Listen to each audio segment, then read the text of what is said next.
Começa o vídeo te perguntando: você sabe por que o Brasil não virou uma superpotência? Claro, o Brasil é uma potência regional na América Latina, mas poderia ter sido do mundo. Honestamente, o Brasil é um Estados Unidos tropical. Ambos são gigantes da América, ambos têm um território enorme e uma imensidade de terras agrícolas. Os Estados Unidos conseguiram usar tal posição e tamanho para espalhar sua influência para todo o mundo. E o Brasil? Nem tanto. Tem um meme em que o Brasil é o país do futuro e sempre será, porque esse futuro nunca chega. O Brasil tem muito a seu favor, ótima localização, tamanho e mão de obra, mas também é repleto de corrupção, pobreza e violência. Onde deu errado? O Brasil será algum dia o que tem potencial para ser? É isso que eu vou te contar, mas antes aproveito para te convidar a se inscrever no Mente Eficiente e dar seu like aqui no vídeo. Trago toda semana assuntos sobre história, economia, conflitos mundiais e muito mais. O meu objetivo é te manter atualizado. Vou te contar pelo menos 7 motivos que fizeram o país falhar em ser uma superpotência. O primeiro desafio do Brasil é a sua geografia. O país é imenso, com uma diversidade enorme de biomas e paisagens. É cheio de florestas como a Amazônica e a Mata Atlântica, planícies como o Pantanal, serras como a do Mar e a da Mantiqueira e o Planalto Central e um litoral interminável. Entre todas essas características, destaca-se a majestosa Amazônia, a maior floresta tropical do mundo. Embora fascinante, a Amazônia não é o lugar mais hospitaleiro para se viver, uma vez que não é possível fazermos uso da terra para cultivo, porque seria necessário derrubar uma quantidade significativa de árvores, que não é nossa intenção. Outro elemento geográfico marcante do Brasil são suas serras. Se olharmos o mapa do relevo, vemos que logo após o litoral temos um relevo elevado que divide o interior do país. Imagine grandes e extensas montanhas. Bom, a serra cria uma barreira natural que divide grande parte do interior do país do litoral. A construção de estradas, ferrovias e qualquer tipo de infraestrutura que conecte o litoral às áreas agrícolas do interior do país se torna uma tarefa difícil e custosa. Por isso, a expansão para o interior ocorreu de forma mais lenta e tardia, limitando o desenvolvimento agrícola e industrial destas áreas, principalmente porque a população se concentrou no litoral.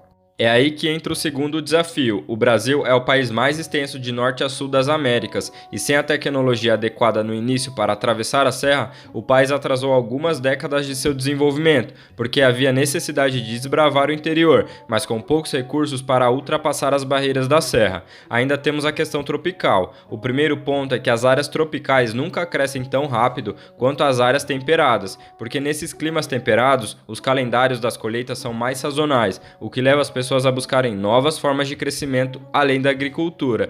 E o segundo ponto é que em áreas tropicais o foco tende a ser a agricultura por haver uma maior facilidade de cultivo. Assim, as áreas tropicais sempre se tornam grandes produtores de alimentos, que é o caso do Brasil, e o processo de industrialização atrasa.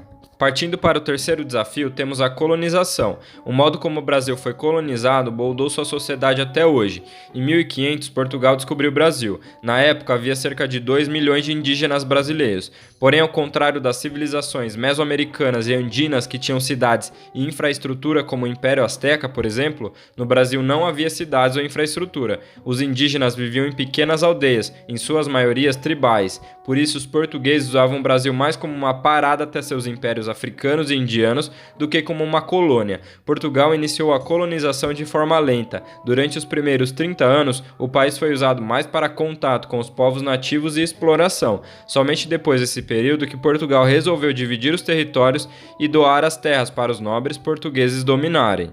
E aí entramos no quarto desafio. Enquanto os britânicos mandavam pessoas pobres para o interior dos Estados Unidos, os portugueses mandavam seus ricos para supervisionar produções e vilarejos, iniciando desde o início essa diferença.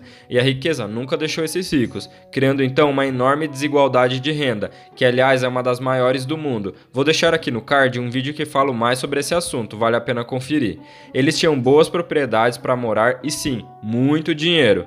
Dinheiro esse que foi usado para investir apenas em suas propriedades e na produção, deixando a infraestrutura geral do país, como estradas, pontes, portos, ferrovias, totalmente jogadas de lado. O Brasil tornou-se um centro agrícola após os europeus descobrirem o açúcar. Era o clima perfeito para plantar cana. E aí começamos a escravidão. Eles trouxeram os africanos para fazer o trabalho pesado. Por volta de 5 milhões de africanos foram importados da África Ocidental e Austral. Isso representa 40% do total de escravos trazidos para as Américas. Quando comparado com os Estados Unidos, representa cerca de 18 a 30 vezes mais. Isso era tão importante aos colonizadores que a escravidão só foi proibida em 1888, tendo sido o último país ocidental a proibi-la. Além disso, embora o Papa Paulo III tenha feito uma bula papal declarando que nenhum indígena das Américas deveria ser escravizado, isso não impediu nem os portugueses nem ninguém. Nativos capturados pelos bandeirantes foram forçados a trabalhar com açúcar ou em minas de ouro.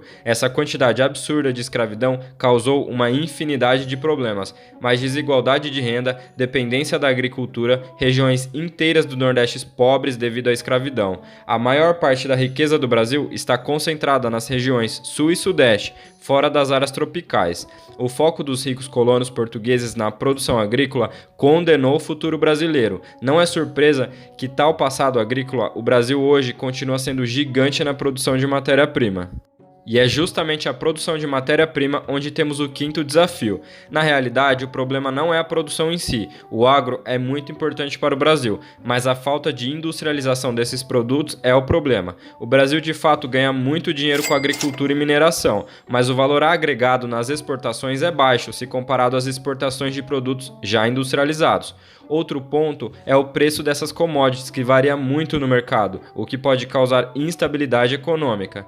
De fato, o Brasil é a maior economia da América Latina, com um PIB de 2,17 trilhões de dólares, porém não consegue ultrapassar a barreira de potência regional. O país é principalmente produtor de soja, café, carne bovina, frango, leite, açúcar, algodão, milho, ouro, ferro, cobre, entre outros produtos. Se a indústria continuar crescendo a ponto de ser possível processar sua diversidade de produtos dentro de casa, o mundo terá uma nova potência mundial, já que sua mão de obra é enorme, com 107 milhões de trabalhadores ativos. Falando sobre pessoas, o Brasil tem 215 milhões de habitantes, é uma população bem grande, mas não muito estável. Embora a população tenha dobrado em cerca de 45 anos e quadruplicado em 70 anos, ela começará a diminuir daqui cerca de 20 anos. Mais 30 milhões de brasileiros virão ao mundo antes que isso comece a acontecer. Só que a diferença da Europa e do Japão, que tem muitos empregos ou renda para lidar com a diminuição da população, no Brasil teremos problemas, uma vez que a diferença de renda é gigante. Além disso, o Brasil é um país muito urbano, com uma taxa de urbanização de cerca de 85%. Muitos vivem nas duas maiores cidades do país, São Paulo e Rio de Janeiro, ambas no Sudeste. É nessas grandes cidades que reina nosso sexto desafio, a violência. O Brasil tem uma das maiores taxas de homicídio do mundo e, infelizmente, é campeão no total de homicídios. É mais do que a China, Estados Unidos, Europa e Rússia juntos. Não é de surpreender que as áreas urbanas do Norte e Nordeste, com a maior desigualdade do Brasil, apresentem suas maiores taxas de homicídios. Quadrilhas e tráficos de drogas são comuns. Mesmo com programas para a diminuição da criminalidade, a taxa de homicídios ainda continua muito alta. Agora vamos para o nosso sétimo desafio, que é a corrupção. Mesmo no governo federal, a corrupção anda solta. Estima-se que cerca de 200 bilhões de reais são perdidos todos os anos só através da corrupção.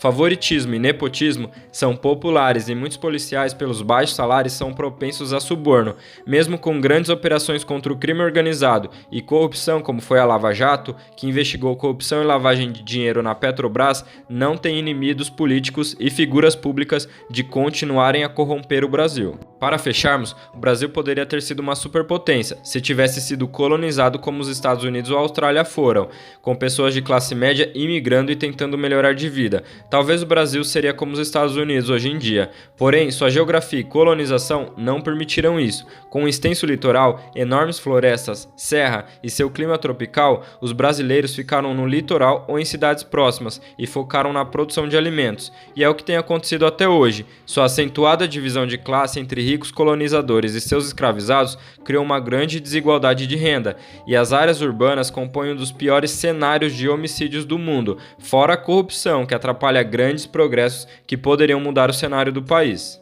O Brasil é o país do futuro, assim era o Brasil no século XX e assim será o Brasil daqui 20 anos, e esse futuro nunca chega. Mas quem sabe, o Brasil deveria ter sido uma superpotência e talvez finalmente se torne um no futuro. Deixa aí nos comentários o que você acha de tudo isso. Bom, fico por aqui, não se esqueça de curtir e se inscrever aqui no canal, combinado? Um forte abraço e até o próximo vídeo.